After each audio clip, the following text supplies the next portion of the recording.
हुकूमत ने पाकिस्तान से गैर मुल्की फ़्लाइट ऑपरेशन बहाल कर दिया। सिविल एविएशन अथॉरिटी ने गैर मुल्की फ़्लाइट ऑपरेशन की बहाली का नोटिस जारी कर दिया। ग्वादर और तुरबत के सिवा तमाम एयरपोर्ट से गैर मुल्की फ़्लाइट ऑपरेशन बहाल। शाम 7 बजे से तमाम परवाज़ें मामूल के मुताबिक ऑपरेट हो रही हैं, पर उन्हें मुल्क से आने वाली परवाज़ों पर पाबंदी बरकरार रहेगी। सिविल एविएशन के मुसाफिरों को SOPs पर सख्ती से अमल दरामद की हिदायत। लॉकडाउन के बायस मुश्किलात में घिरे शहरियों के लिए अच्छी खबर। तेल कीमतों में कमी की समरी वजारत खजाना को अरसाल। पेट्रोल के निर्ख में 7 रुपए 6 पैसे फी लीटर कमी की सिफारिश। हाई स्पीड डीजल 5 पैसे लीटर और मट्टी का तेल 11 रुपए 88 पैसे लीटर सस्ता करने की तजवीज़। लाइट डीजल की कीमत 9 रुपए 37 पैसे लीटर कम करने की सिफारिश। ओगरा की सिफारिशात पर वजारत खजाना हतमी फैसला 31 मई को करेगी।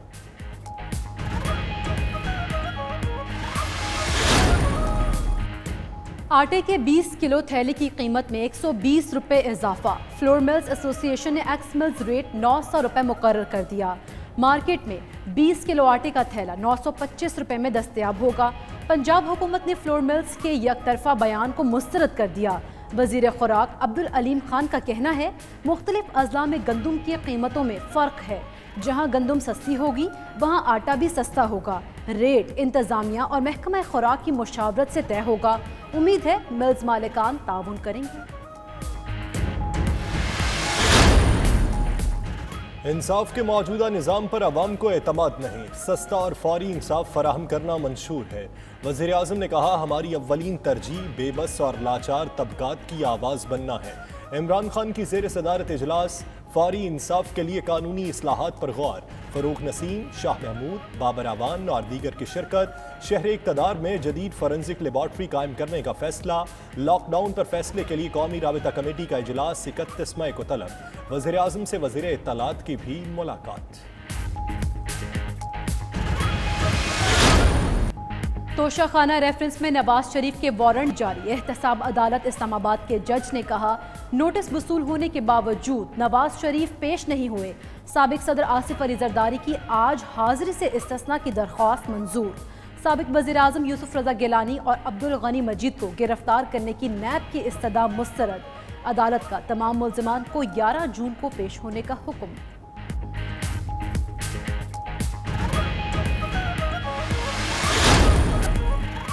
सिंध भर में पब्लिक ट्रांसपोर्ट बहाली के लिए सिफारिशात तैयार। अंदरूनी शहर पब्लिक ट्रांसपोर्ट को SOP के तहत बहाल करने की तजवीज़। पब्लिक ट्रांसपोर्ट को हेल्थ एडवाइजरी के तहत काम करना होगा। अवैस कादर शाह का कहना है, माहिरीन के मशवरे और आवाम का मफाद मद्देनजर रखेंगे। दूसरी तरफ महकमा रेलवे का कहना है, ट्रेनों की एडवांस बुकिंग 31 मई के बाद भी जारी रहेगी।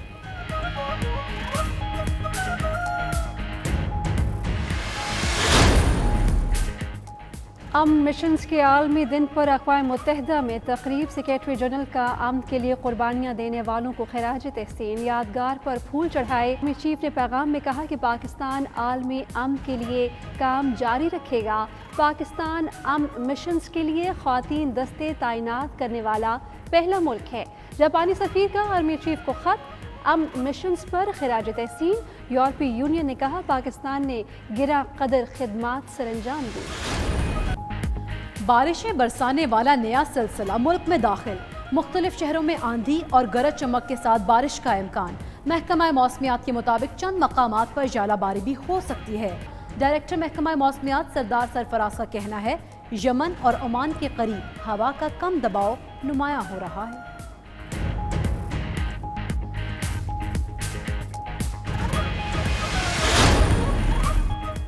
एक और जोड़ी चुपके से रिश्ता इज़्दवाज में मुंसलिक हो गई। अदाकारा और मॉडल फरियाल महमूद और दानियाल राहील ने शादी कर ली। दानियाल राहील ने कहा कि 2 साल कबल सारी जिंदगी एक साथ गुजारने का फैसला किया। दानियाल राहील अदाकारा सीमी राहील के साहबजादे और अदाकारा महरीन राहील के भाई हैं। पेरिस म्यूजिक कॉन्सर्ट पुरसोज धुनों ने समा तो बांधा, मगर हॉल में कोई न था। खाली हॉल में परफॉर्मेंस के बावजूद मौसीकार खुश, कॉन्सर्ट को जिंदगी की जानिब वापसी करार दे दिया।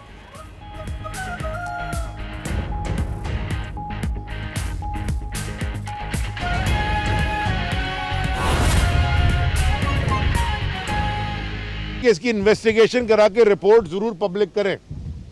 यही कह रहे हैं ना सारे, आपके चैनल्स के ऊपर भी बैठे मैं देख रहा था, मुझे अफसोस हो रहा था देख के, क्योंकि दिल दुखता है कि कोई बेचारा किसी की बीवी का इंतकाल हो गया, कोई वालिदैन खो बैठा, कोई बच्चे खो बैठा, अल्लाह ऐसी आजमाइश में ना डाले। तो सारे के सारे इन्वेस्टिगेशन को पब्लिक होने मांगते हैं और मैं उनके साथ एग्री करता हूं कि 100% जो इन्वेस्टिगेशन होती है वो पब्लिक होनी चाहिए। इसी तरह इस शहर, आपके शहर, मेरे शहर, शहर कराची के साथ, पाकिस्तान के फाइनेंशियल हब के साथ सालों साल ज्यादतियां होती रहीं। वो जमाना भी था कि ऐसी प्रेस टॉक करना कोर्ट में लोग डरते थे। वो जमाना भी था कि जो कोर्ट में आया तो पुलिस की वर्दियों में कुछ लोगों ने एक एक्स प्रोविंशियल मिनिस्टर की गार्ड की टुकाई कर दी। वो भी ये शहर ने देखा है। तो मैंने जब कोर्ट में गया 10 अक्टूबर 2017 में, तो हमारी क्या डिमांड थी कि उज़ैर बलोच साहब की, निसार मोराई साहब की, और साहब तो नहीं बोलना चाहिए लेकिन चलो, उज़ैर बलोच की और निसार मोराई की, यहाँ तो जरदारी को भी लोग साहब बोलते हैं, और बल्दिया फैक्ट्री फायर की जो JITs बनी है वो पब्लिक की जाए। बिकॉज जो मीडिया में उस JIT की हिस्से चलते हैं, उस JIT का जो जिक्र होता है मीडिया में, और जो कॉपी सोशल मीडिया में सर्कुलेट हो रही हैं, अनऑफिशियल कॉपीज, उसमें ऐसे बहुत सारे लोगों का नाम है जो आज भी सियासत कर रहे हैं, आज भी असेंबलियों में बैठे। तो या तो मुझे कह दें कि वो JITs झूठी थी, कि वो FIA के लोग, MI के लोग, रेंजर्स के लोग, पुलिस के लोग, ISI के लोग, ब्रिगेडियर और कर्नल लेवल के 20, 21, 22 ग्रेड के अफसर जो JITs में जिन्होंने दस्तखत किया है और जो इतना टाइम लगा के डिटेल JITs बनाई हैं, क्या वो झूठी है?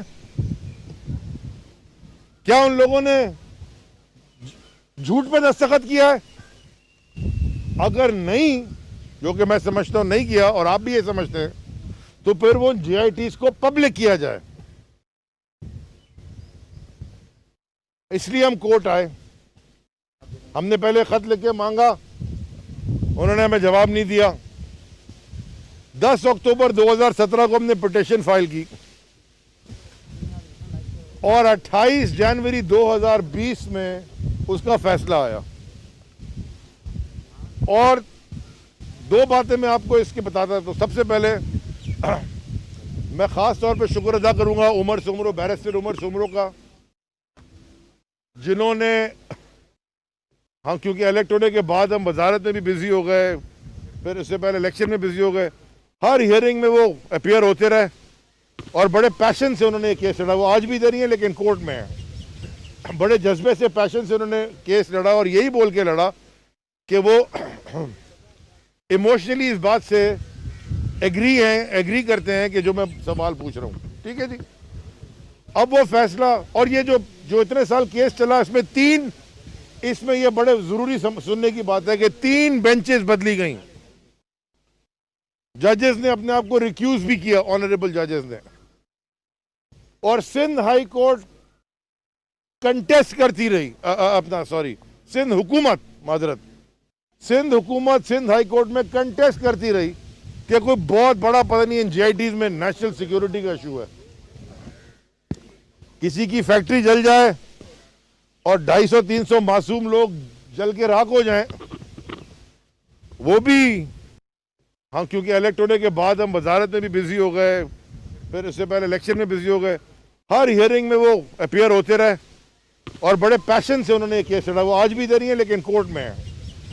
बड़े जज्बे से, पैशन से उन्होंने केस लड़ा और यही बोल के लड़ा कि वो इमोशनली इस बात से एग्री करते हैं कि जो मैं सवाल पूछ रहा हूँ। ठीक है जी।